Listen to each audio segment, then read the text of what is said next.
Pengertian koperasi merupakan badan usaha yang dimiliki dan dijalankan oleh anggotanya untuk memenuhi kebutuhan bersama di bidang ekonomi, sosial, dan budaya. Sedangkan pengertian koperasi yang lebih formal adalah sesuai dengan Undang-Undang Nomor 17 Tahun 2012 Pasal 1, yaitu koperasi badan hukum yang didirikan oleh orang perorangan atau badan hukum koperasi dengan pemisahan kekayaan para anggotanya sebagai modal untuk menjalankan usaha yang memenuhi aspirasi dan kebutuhan bersama di bidang ekonomi, sosial, dan budaya sesuai dengan nilai dan prinsip koperasi. Saya Rizka Putri Fauzia akan menjelaskan tentang jenis-jenis koperasi. Jenis-jenis koperasi di sini terbagi menjadi 5 bagian. Yang pertama ada koperasi konsumen. Koperasi ini diperuntukkan bagi konsumen barang dan jasa. Biasanya mereka menjual berbagai kebutuhan harian seperti kelontong atau alat tulis, sehingga sekilas tampak seperti toko biasa. Yang kedua ada koperasi produsen. Sesuai namanya, koperasi ini diperuntukkan bagi produsen barang dan jasa. Koperasi ini menjual barang produksi. Yang ketiga ada koperasi jasa. Koperasi jasa hampir sama seperti koperasi konsumen, tetapi yang disediakan oleh koperasi ini adalah kegiatan jasa atau pelayanan bagi anggotanya. Yang keempat ada koperasi simpan pinjam. Koperasi simpan pinjam ini memberikan pinjaman kepada anggotanya yang bertujuan untuk membantu anggotanya yang membutuhkan uang dalam jangka pendek dan syarat yang mudah dengan bunga yang rendah. Yang terakhir, koperasi serba usaha. Koperasi ini menyediakan beberapa layanan sekaligus, misalnya selain menjual barang kebutuhan konsumen, koperasi ini juga menyediakan jasa simpan pinjam.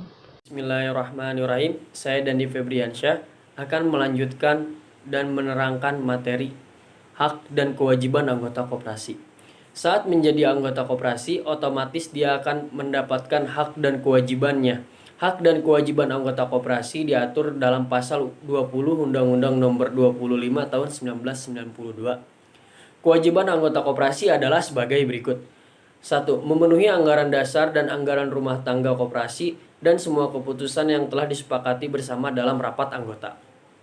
2. Berpartisipasi dalam kegiatan yang diselenggarakan oleh koperasi. 3. Mengembangkan dan memelihara kebersamaan dan asas kekeluargaan. B. Adalah hak anggota koperasi adalah sebagai berikut.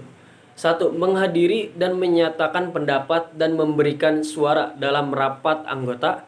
2. Memilih atau dipilih menjadi pengurus.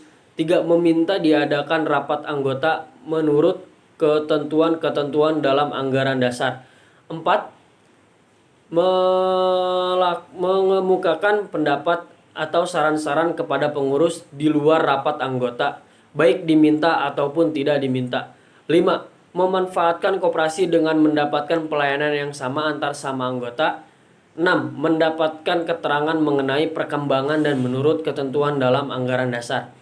Tidak ada yang dapat mencabut hak dan kewajiban anggota koperasi kecuali baik pengurus sekalipun, kecuali hak dan kewajiban anggota tersebut telah keluar dari koperasi tersebut.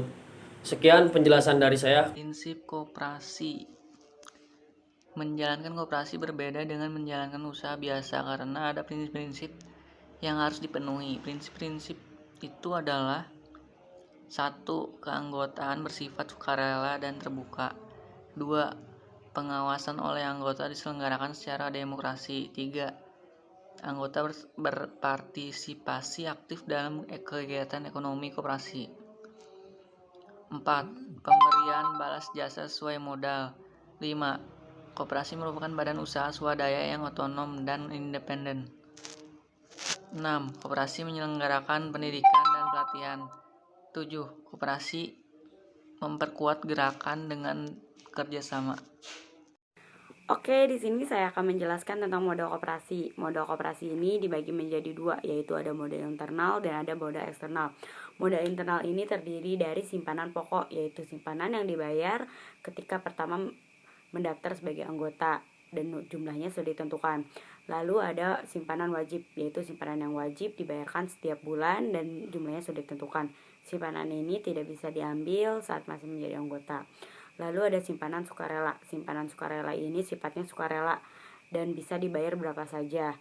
Simpanan ini bisa diambil kapan saja. Lalu ada dana cadangan. Dana cadangan ini sisa dari hasil usaha atau SAHU, dan ini tidak dibagikan kepada anggotanya. Dan modal eksternal ini terdiri dari hibah, yaitu pemberian dari orang lain berupa uang, barang, atau lainnya. Lalu ada pinjaman, koperasi dapat meminjam dari bank atau lainnya, dan ada lain-lainnya. Udah. Saya akan melanjutkan tentang perangkat koperasi. Perangkat koperasi ini dibagi menjadi 4 bagian. Yang pertama ada rapat anggota. Rapat anggota merupakan pemegang kekuasaan tertinggi di dalam koperasi. Keputusan-keputusan penting dalam koperasi seperti pemilihan pengurus, pembagian SAHU, dan penempatan dana cadangan diambil pada saat rapat anggota.